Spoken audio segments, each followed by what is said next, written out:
انسان دنیا میں آتا ہے، شعور کی آنکھ کھولتا ہے، اللہ تبارک و تعالیٰ نے اس کے ساتھ روحانی اقدار بھی رکھی ہوتی ہیں اور اس کے نفس میں خواہشات بھی رکھی ہوتی ہیں۔ حکم اسے یہ دیا گیا ہے کہ یہ اپنی نفسانی خواہشات کو تھوڑا سا کنٹرول کرے۔ جو آدمی بالکل یہ سمجھے کہ میں نے اپنی ہر خواہش کو پورا کرنا ہے، کسی چیز کا لحاظ نہیں کرنا، تو قرآن مجید نے ایسے لوگوں کے بارے میں کہا کہ اولئک کالانعام بل ہم اضل، فرمایا یہ جانور ہیں بلکہ جانوروں سے بھی آگے چلے گئے۔ جو تھوڑا سا اپنے آپ کو، اپنی کچھ خواہشات کو کنٹرول کرے، کہیں کسی جگہ اسے جھک جانا بھی آئے، کہیں کسی جگہ اسے معاف کرنا بھی آئے، تو اس نے انسانیت کی اقدار کو سمجھ لیا ہے۔ اس کے اندر کچھ نہ کچھ اخلاقی قدریں موجود ہیں۔ ہمارے جتنے بھی جھگڑے ہیں دنیا میں، اب یہ ہمارے جھگڑے اللہ رسول کے لیے تو نہیں رہ گئے، جن کے بارے میں بار بار قرآن پاک نے ہمیں کہا تھا ان سے دوستی نہ کرنا، محبت کے پیغام نہ بھیجنا، ان کی تو تعریفیں صبح شام ہوتی ہیں۔ ہمارا عام طبقہ بھی اور حکمران طبقہ بھی مثال ہی جب دیتا ہے وہ کفر کی، مشرک کی، یہودی عیسائی کی مثال دیتا ہے۔ اور میں کئی دفعہ دوستوں سے کہا کرتا ہوں عذرائے محبت، میں کہتا ہوں سائی ماڑا ہونا، بیچارہ کوئی مزدوری کرتا ہو۔ آپ کی توجہ ہے میری بات پر دوستوں؟ اللہ آپ کو مہنگے مہنگے موبائل دے، ویسے کبھی کبھی جیب میں بھی رکھنا چاہیے۔ مطلب جس نے بنایا تھا اس نے کیا کہا تھا کہ ہر وقت ہاتھ میں پکڑے رکھنا، کبھی کبھی صحیح چلیں، جو بنا رہے ہیں ان کو میں منع نہیں کرتا، وہ بنائیں، کسی چیز کو اگر محفوظ کرنا چاہ رہے ہیں، لیکن باقی لوگ تو میری بات پر توجہ کریں نا۔ وہ میسیجز کا جواب ذرا 20 منٹ کے بعد دے لیجئے گا۔ اور بھی غم ہے زمانے میں محبت کے سوا، اور بھی کچھ چیزیں قابل، چونکہ اپنی بات نہیں نہ کر رہا، اللہ رسول کی کر رہا ہوں، تو آپ تھوڑی دیر مجھے موقع دیں تاکہ 2-4 باتیں آپ سے عرض کر لیں۔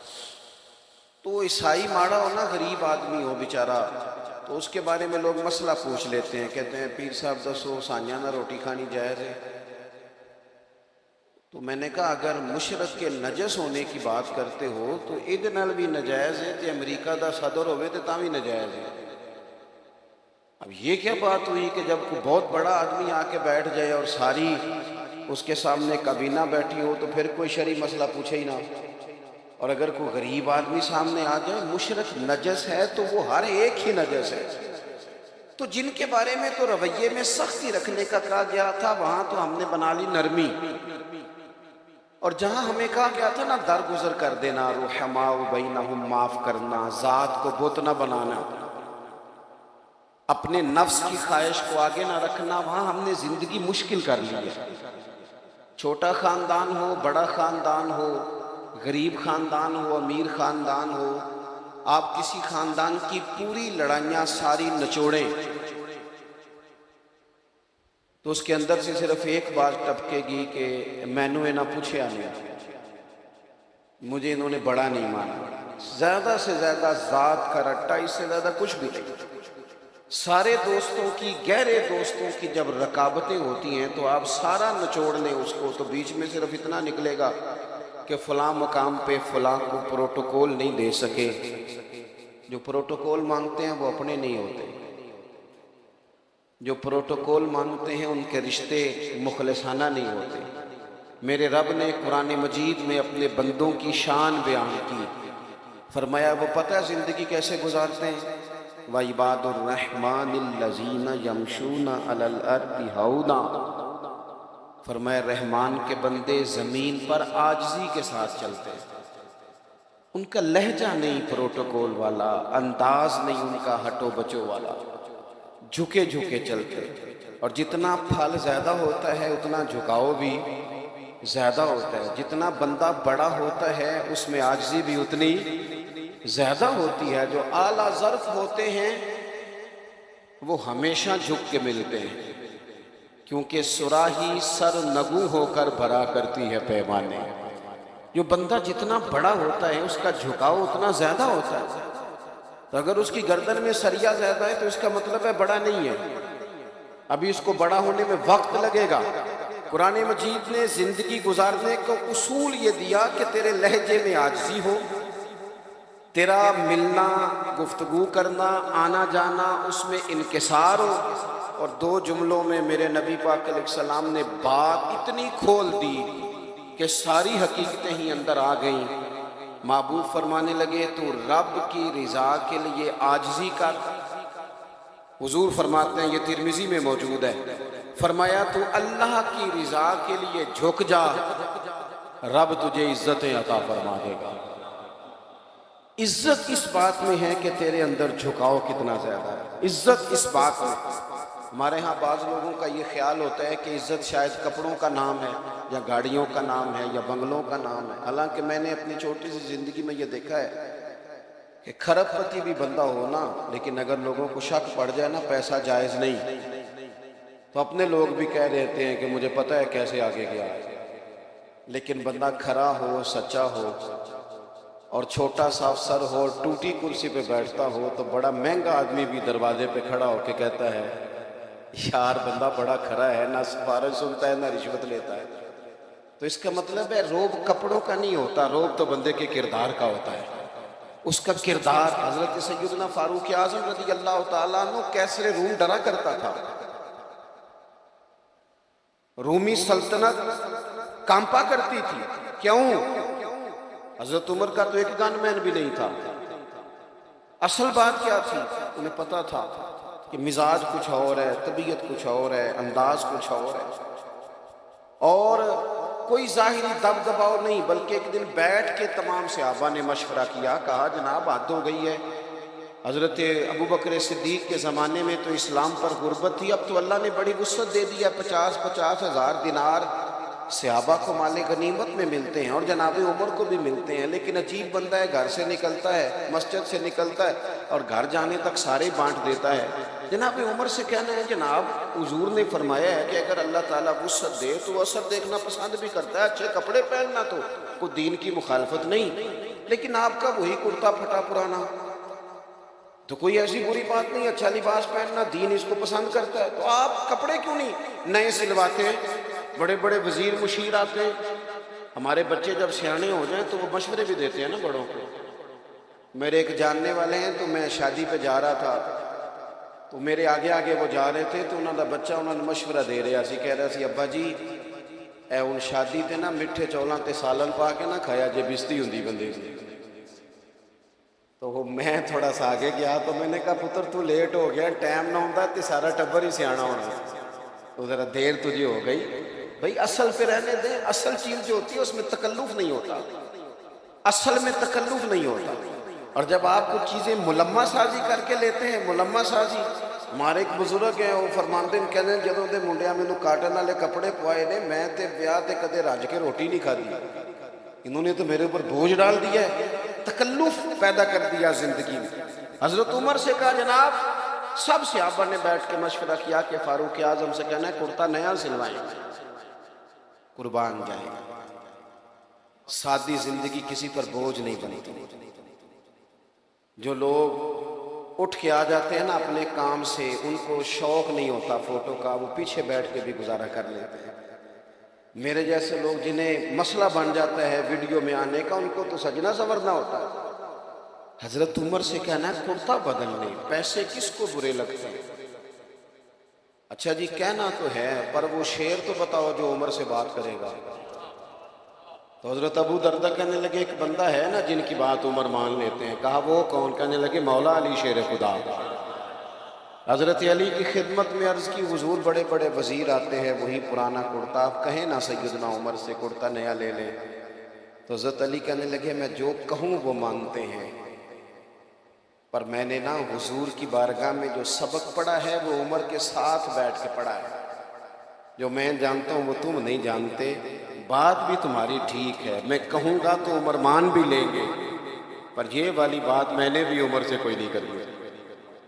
کہا پھر آپ بتائیں.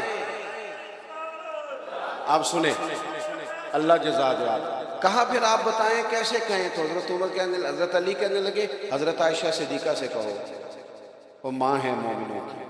حضرت عمر جلدی مان جائیں گے۔ حضرت عائشہ کو ساری بات سنائی، پیغام دیا۔ جناب عمر دوڑے آئے، اماں جی میرے لیے کوئی حکم؟ سید عائشہ کہنے لگی دیکھیں اسلام میں بہترین گنجائش بھی ہے اور اللہ نے وسعت بھی کر دیا، تو نیا کرتا پہننے میں حرج کیا ہے؟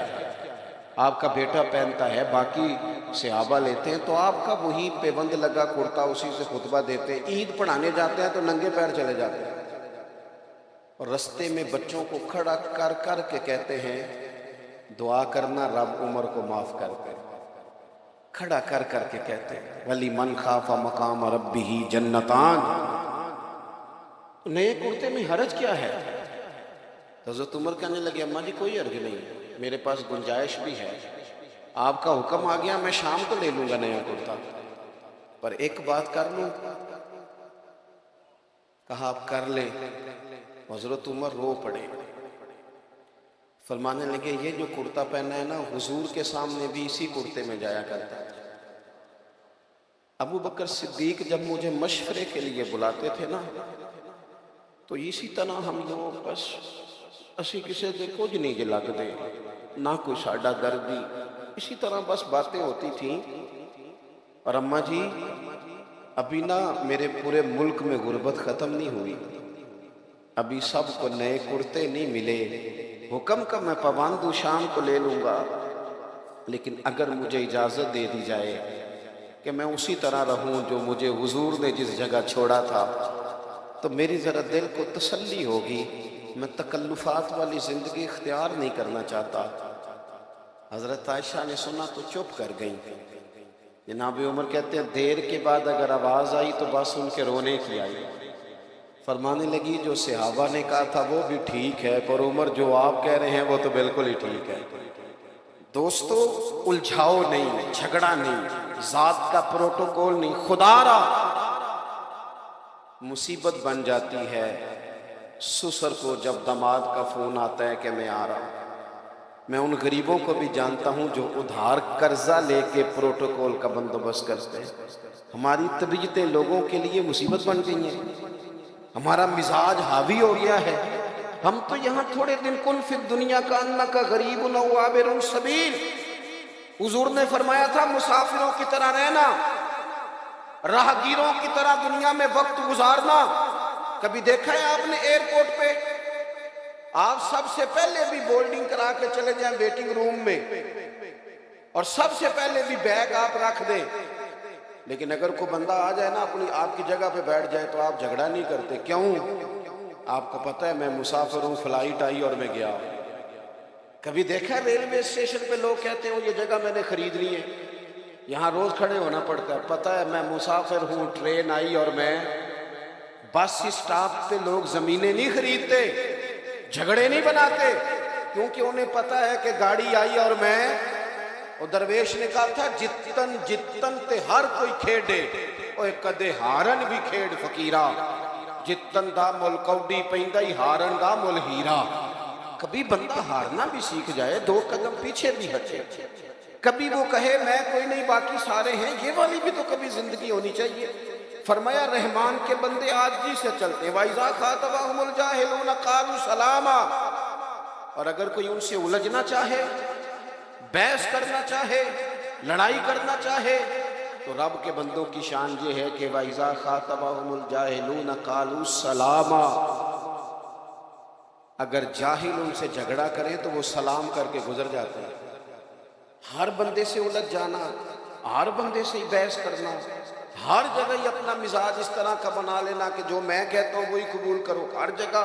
وارف رومی فرماتے ہیں ایک دن نا مثال دیتے ہیں سمجھانے کے لیے، کہتے ہیں ایک دن گدھے اور گھوڑے کی بحث ہو گئی تھی۔ کس کی جی؟ گھوڑا کہتا تھا آسمان کا رنگ نیلا ہے، گدھا کہتا تھا نہیں کالا ہے۔ کئی گھنٹے بحث ہوتی رہی، بالآخر رزلٹ یہ نکلا کہ شیر کے پاس فیصلہ دے جاتے ہیں، جنگل کا بادشاہ شیر کے پاس فیصلہ گیا تو گھوڑے نے جاتے پوچھا بادشاہ سلامت، آسمان کا رنگ کیا ہے؟ اس نے کہا بھائی تو صاف سی بات ہے نیلا رنگ ہے. تو کہنے لگے میں کہتا ہوں نیلا ہے اور یہ گدھا کہتا ہے کالا ہے اور صبح سے میرے ساتھ بحث کر رہا ہے. کہنے لگے کتنے گھنٹے بحث ہوئی؟ انہوں نے کہا جی سارا دن ہوتی رہی. تو شیر کہنے لگا گھوڑے کی بات بھی درست ہے اور گھوڑے کو عمر قید کی سزا بھی ہے. گھوڑا کہنے لگا بات بھی میری ٹھیک ہے اور مجھے عمر قید کی سزا مانا. کہنے لگا بات اس بات پر سزا نہیں کہ تمہاری بات غلط ہے یا ٹھیک ہے، سزا اس بات پہ ہے کہ تم نے گدھے سے ہی بحث شروع کر دی ہے. ہمارا دماغ نہیں کام کرتا. کس سے بحث کر رہے ہو تم؟ کس سے؟ اور جس ملک میں میں اور آپ رہتے ہیں یہاں تو لوگوں کو جو کام آتا ہے وہ بحث کرنے کا ہے. ہمارے چونکہ چینل زیادہ ہیں خبریں تھوڑی ہیں تو 4 لوگ رات کو مختلف پارٹیوں کے بٹھائے جاتے ہیں تاکہ قوم کو پوری طرح تقسیم کیا جائے. پوری طرح 4 مختلف لوگوں کی رائے لو، جتنا جھگڑا زیادہ ہوگا اتنا پروگرام زیادہ دیکھا جائے گا تاکہ قوم زیادہ سے زیادہ تقسیم ہو، الجھاؤ. ہر جگہ بحث ہوگی، کوئی ایک بیانیہ تو ہو جانا چاہیے ایک جیسا. ہر جگہ بحث. نکل آئیں، الجھاؤ نہ زندگی میں پیدا کریں. اتنی ٹانگیں نہیں ہمیں پھیلانی چاہیے کہ جاتی دفعہ بندہ اکٹھی کرنا چاہے تو پھر اس سے اکٹھی نہ ہو سکے. اتنے جھگڑے بندہ کر لے زندگی میں کہ وہ جاتی دفعہ معافیاں بھی لینا چاہے تو اسے معافیاں بھی میسر کہاں کہاں جائے معافیاں لینے. کچھ تھوڑا سا نا انسان کو کہیں درگزر کہیں چھوڑ دینی چاہیے بحث. حضرت عمر بن عبدالعزیز بادشاہ تھے اور آج کل تو جمہوری حکمران ہوتے ہیں نا، 4 ٹانگیں کرسی کی ہوتی ہیں تو ایک نہ ایک کامتی رہتی ہے. لیکن وہ لوگ مطلق العنان ہوتے تھے، بادشاہت تھی ان کے، اطاعت کے حلف ہوتے تھے. اتنا بڑا آدمی باہر رات کو نکلے ہوئے سیر کے لیے، 2 سپاہی بھی ساتھ ہیں. تو ایک آدمی نا کھیتوں کو پانی لگایا تو رستے میں سو گیا. سو جاتے تھے ہمارے پرانے بزرگ دیہاتوں کے نا، وہ کھیت میں ہی سو جاتے. تو حضرت رات کو لوگوں کی خبر گیری کو نکلے. حضرت عمر بن عبدالعزیز 39 سال عمر پائی ہے انہوں نے. 10 سپارے بھی روز پڑھتے تھے قرآن پاک کے، 2-3 ہزار بار درود شریف بھی پڑھتے تھے، 5 سپارے قرآن پاک روز پڑھتے تھے، 10,000 تک درود شریف جاتا تھا. قوم کا خیال بھی رکھتے تھے اور خزانے سے تنخواہ نہیں لیتے تھے، ٹوپیاں سی کے گزارا کرتے تھے. عمر کتنی پائی؟ 39 سال. ہمارا 30 سال کا بچہ بھی کوئی ارادہ ہی نہیں کرتا کرنا کیا. 40 پورے نہیں ہوئے دنیا بھی چھوڑ گئے. ہم تو پروگرام ہی نہیں بناتے ساری زندگی. عام دام برسر مطلب گزر رہے تھے تو اس زمانے میں لوگ لکڑی کے جوتے پہنتے تھے، بزرگ سوئے ہوئے تھے. حضرت عمر بن عبدالعزیز کا پیر بابا جی کے پیر پہ آ گیا. جب اچانک ٹکر ہوتی ہے تو ایک مخصوص جملہ ساری دنیا ہی بولتی ہے کہ اندھے ہو، سب یہی لفظ بولتے ہیں. تو اس بزرگ نے بھی یہی جملے کہا، حل انتم العاما، کیا آپ اندھے ہیں؟ اب کسی جگہ پہ اگر آپ نے الجھاؤ پیدا کرنا ہے کہ وہ مجھے کہہ دیا، تو میں نے جانتا ہی نہیں، تینوں میرا پتہ ہی نہیں، تو پنڈوں آ کے پوچھی سڑک تو تینوں بندہ گھر چھڑ کے آئے گا. او پئیاں دیس دیاں قبراں جنہاں تے پھل پئے ادھروں کوئی بھی نہیں آمدا تے ادھروں لکھاں گئے. کہا جناب پیر پہ پیر آیا تو آپ اندھے ہیں. اب یہاں تو بندہ جناب اڑ جائے کہ مجھے کہہ دیا اور یہاں پھر معاف کر جائے. حضرت عمر بن عبدالعزیز بس یہی موقع ہوتا ہے، فوراً ہنس پڑے اور ہنس کے کہنے لگے نہیں مجھے نظر آتا ہے. بس سوال کا جواب ہو گیا. وہ جو کیتلی ہوتی ہے وہ چائے سے ہمیشہ زیادہ گرم ہوتی ہے. وہ جو 7 گن مین تھے نا انہوں نے تلواریں نکال لی. اور تمہیں کیا ہوا؟ کہنے لگے اس نے گستاخی کی ہے، گردن اڑائیں گے. اب فرمانے لگے بابے نے تو کوئی گستاخی نہیں کہا. حضور آپ کو اندھا کہا ہے. اس لیے شیخ سعدی فرمایا کرتے تھے لکڑی کو گھن کھا جاتی ہے اور بڑے لوگوں کو خوشامد کھا جاتی ہے. خوشامدیوں سے کبھی مشورہ نہیں لینا چاہیے، غیر جانبدار آدمی سے رائے لے. حضرت عمر بن عبدالعزیز سے کہنے لگا آپ اندھے ہیں؟ فرمایا نہیں نظر آتا ہے. وہ جو 7 گن مین تھے کہنے لگے حضور اس نے گستاخی کی ہے، اس کو قتل کرنا ہے. تو حضرت عمر بن عبدالعزیز فرمانے لگے بابا تم سے باتیں کر رہا تھا مجھ سے کر رہا تھا؟ کہا حضور باتیں تو آپ سے ہی ہو رہی. تو فرمانے لگے نادانو، انہوں نے تو ایک سوال پوچھا ہے کہ آپ اندھے تو نہیں، تو میں نے جواب دے دیا نہیں مجھے نظر آتا ہے، اس میں لڑائی والی کون سی بات ہے، تو بات ختم ہو گئی۔ تو زندگی میں الجھاؤ نہیں پیدا کرنا۔ اور آخری بات یہ کہ والذین یبیتون لربہم سجدا وقیاما، دن اس طرح گزارے کہ عاجزی سے، اور رب کہتا ہے رات میرے بندوں کی سجدے میں گزرتی ہے یا قیام میں گزرتی ہے۔ ڈپریشن کے، ٹینشن کے، ذہنی دباؤ کے مریض تیزی سے بڑھ رہے ہیں ملک میں، اور بڑے بڑے مہنگے جا کے وہ موٹیویشنل اسپیکر سے سبق پڑھتے ہیں، وہ کہتا ہے مراقبہ کرو، یہ کرو، وہ کرو۔ اسلام سبق دیتا ہے کہ تھوڑی دیر رات مصلی پہ بیٹھو، اور میرے نبی پاک علیہ السلام نے فرمایا اپنے دکھ دنیا داروں کو نہ بتانا، تمہیں رسوا کر دیں گے، سیٹھوں نوابوں کو نہ بتانا، پریشان ہو جاؤ گے۔ فرمایا اپنے دکھ اپنے رب کو بتانا، جلدی کرے یا دیر سے کرے اللہ تمہیں سب لوگ